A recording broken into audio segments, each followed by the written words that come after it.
رسالت کا اقرار ہے۔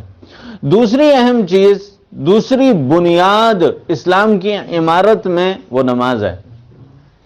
جو آدمی نماز نہیں پڑھتا، حضور صلی اللہ علیہ وسلم نے ارشاد فرمایا کہ کفر اور اسلام کے درمیان میں جو چیز فرق کرنے والی ہے وہ نماز ہے۔ مسلمان اور کافر کے درمیان میں جو پہچان ہے وہ نماز کی ہے۔ ایک آدمی جو مسلمان ہے وہ نماز پڑھنے والا ہوگا۔ حضور صلی اللہ علیہ وسلم نے ارشاد فرمایا کہ الصلاۃ عماد الدین، کہ نماز دین کا ستون ہے، دین کی جو عمارت ہے اس کا ستون کیا ہے؟ نماز ہے۔ تو اگر ستون بیچ میں سے ہٹا دیں، دیوار بیچ میں سے ہٹا دیں تو عمارت گر جاتی ہے۔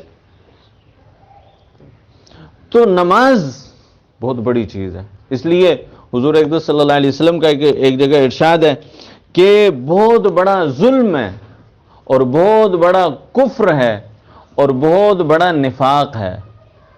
یعنی وہ آدمی ظالم بھی ہے، کافر بھی ہے اور منافق بھی ہے جو مؤذن کی آواز سنے اور نماز کو نہ جائے۔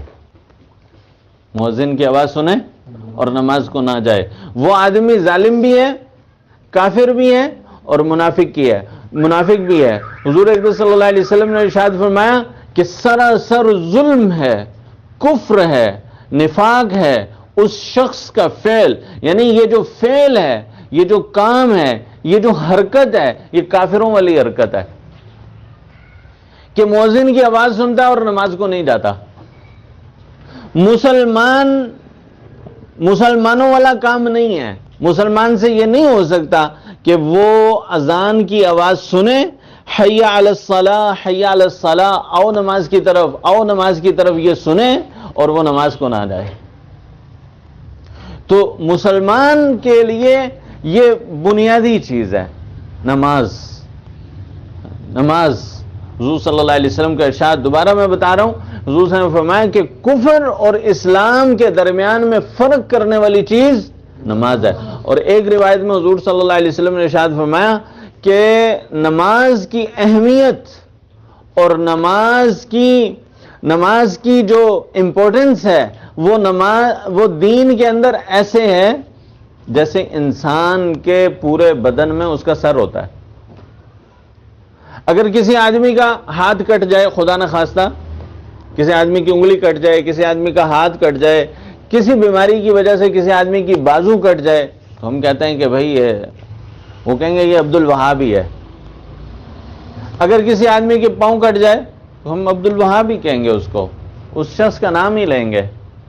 کسی کی ٹانگ کٹ جائے، کسی کا گردہ نکل جائے، کسی کی آنکھ نکل جائے، کسی کے سارے دانت ٹوٹ جائیں، ہم اس کے نام سے ہی پکاریں گے اور ہم اس کو زندہ ہی سمجھیں گے۔ لیکن خدا نہ خواستہ اگر کسی وجہ سے کسی آدمی کی گردن کٹ جائے، کسی آدمی کا سر اس کے جسم سے جدا ہو جائے، تو ہم اس کو پھر نام نہیں بولیں گے، پھر ہم کہیں گے یہ ڈیڈ باڈی ہے، یہ لاش ہے، یہ جنازہ ہے، یہ فوت ہو گیا، یہ ختم ہو گیا، زندگی ختم ہو گئی۔ تو حضور صلی اللہ علیہ وسلم نے یعنی مثال دی، حضور صلی اللہ علیہ وسلم مثالیں دیا کرتے تھے، ایگزامپلز دیا کرتے تھے سمجھانے کے لیے۔ فرمایا کہ اسلام کو اگر ایک انسان کی طرح، ایک بدن کی طرح تم سمجھو تو اس میں جو اہمیت انسان کے سر کی ہے وہ اہمیت نماز کی ہے۔ اگر کوئی آدمی نماز نہیں پڑھتا تو اس کا دین مردہ ہو گیا، اس کا اسلام مردہ ہو گیا، اب اس سے کسی خیر کی امید نہیں ہے۔ اسلام کے اندر جتنی خیریں ہیں اس کی کسی بھی خیر کی اس سے امید نہیں کی جا سکتی، کیونکہ سر ختم ہو گیا، نماز ختم ہو گئی، سب کچھ ختم ہو گیا۔ تو جو اہمیت بدن میں سر کی ہے وہ اہمیت نماز کی اسلام میں ہے۔ تو اس لیے نماز کا اہتمام 5 وقت کی نماز، عورتیں اذان ہوتے ہی گھر میں نماز ادا کریں، اور مرد جو مسجد جا سکتے ہیں، ہاں کوئی بیمار ہے اب چل کر مسجد نہیں جا سکتا، ٹھیک ہے اجازت ہے گھر پڑھ لے۔ دیکھو زکوٰۃ جو ہے وہ صرف امیر آدمی دے گا، جس کے پاس نصاب ہوگا، جو امیر ہوگا وہ دے گا. اور کتنی مرتبہ دے گا؟ سال میں 1 مرتبہ.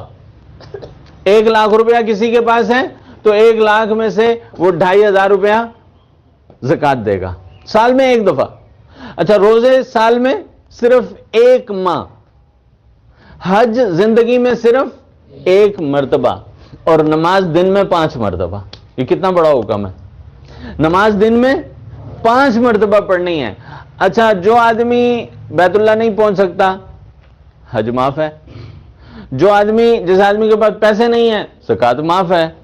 جو آدمی بیمار ہے، روزہ نہیں رکھ سکتا، اس کو روزہ معاف ہے. لیکن نماز بیمار کو بھی معاف نہیں ہے، مسافر کو بھی معاف نہیں ہے. مسافر ہے پھر بھی نماز پڑھے. جہاد میں ہو، جنگ میں ہو، دشمن سامنے ہے، نماز معاف نہیں ہے. بیمار ہو، کھڑے نہیں ہو سکتے، بیٹھ جاؤ، بیٹھ کے پڑھو. بیٹھ نہیں سکتے، لیٹ کے پڑھو. لیٹ کے نہیں پڑھ سکتے، اشارے سے پڑھو، آنکھ کے اشارے سے نماز پڑھو. نماز کسی حال میں معاف نہیں ہے، کسی حال میں نماز معاف نہیں ہے. یہ اتنی اہم چیز ہے. تو جماعت کے ساتھ نماز پڑھنے کی کوشش کرو سارے. اور اگر جماعت کے ساتھ نہیں پڑھ سکتے کسی وجہ سے، جماعت کی وجہ سے بیمار ہو، نہیں پڑھ سکتے، یا ویسے ہی آپ کسی وجہ سے جماعت سے رہ گئے تو اکیلے پڑھ لو. اور کچھ نہیں. تو میری یہ بات یاد رکھو، فرض نہ چھوڑو. اول تو فرائض، سنت، نفل سب پڑھو. اگر نہیں پڑھ سکتے چلو نفل چھوڑ دو، فرائض اور سنت مؤکدہ، سنن مؤکدہ، یہ اہتمام سے ادا کرو. اور اگر سنن مؤکدہ بھی ہمت نہیں ہو رہی، ایمان اتنا کمزور ہو گیا، تو بھئی فرض تو کسی حالت میں نہ چھوڑو. دن کے اندر 17 فرض ہیں اور 3 وتر ہیں، یہ کسی حال میں نہ چھوڑو. اگر نماز قضا ہو گئی ہے، یعنی نماز کا وقت نکل گیا، فجر کی نماز کا وقت نکل گیا، بعد میں قضا ادا کر لو.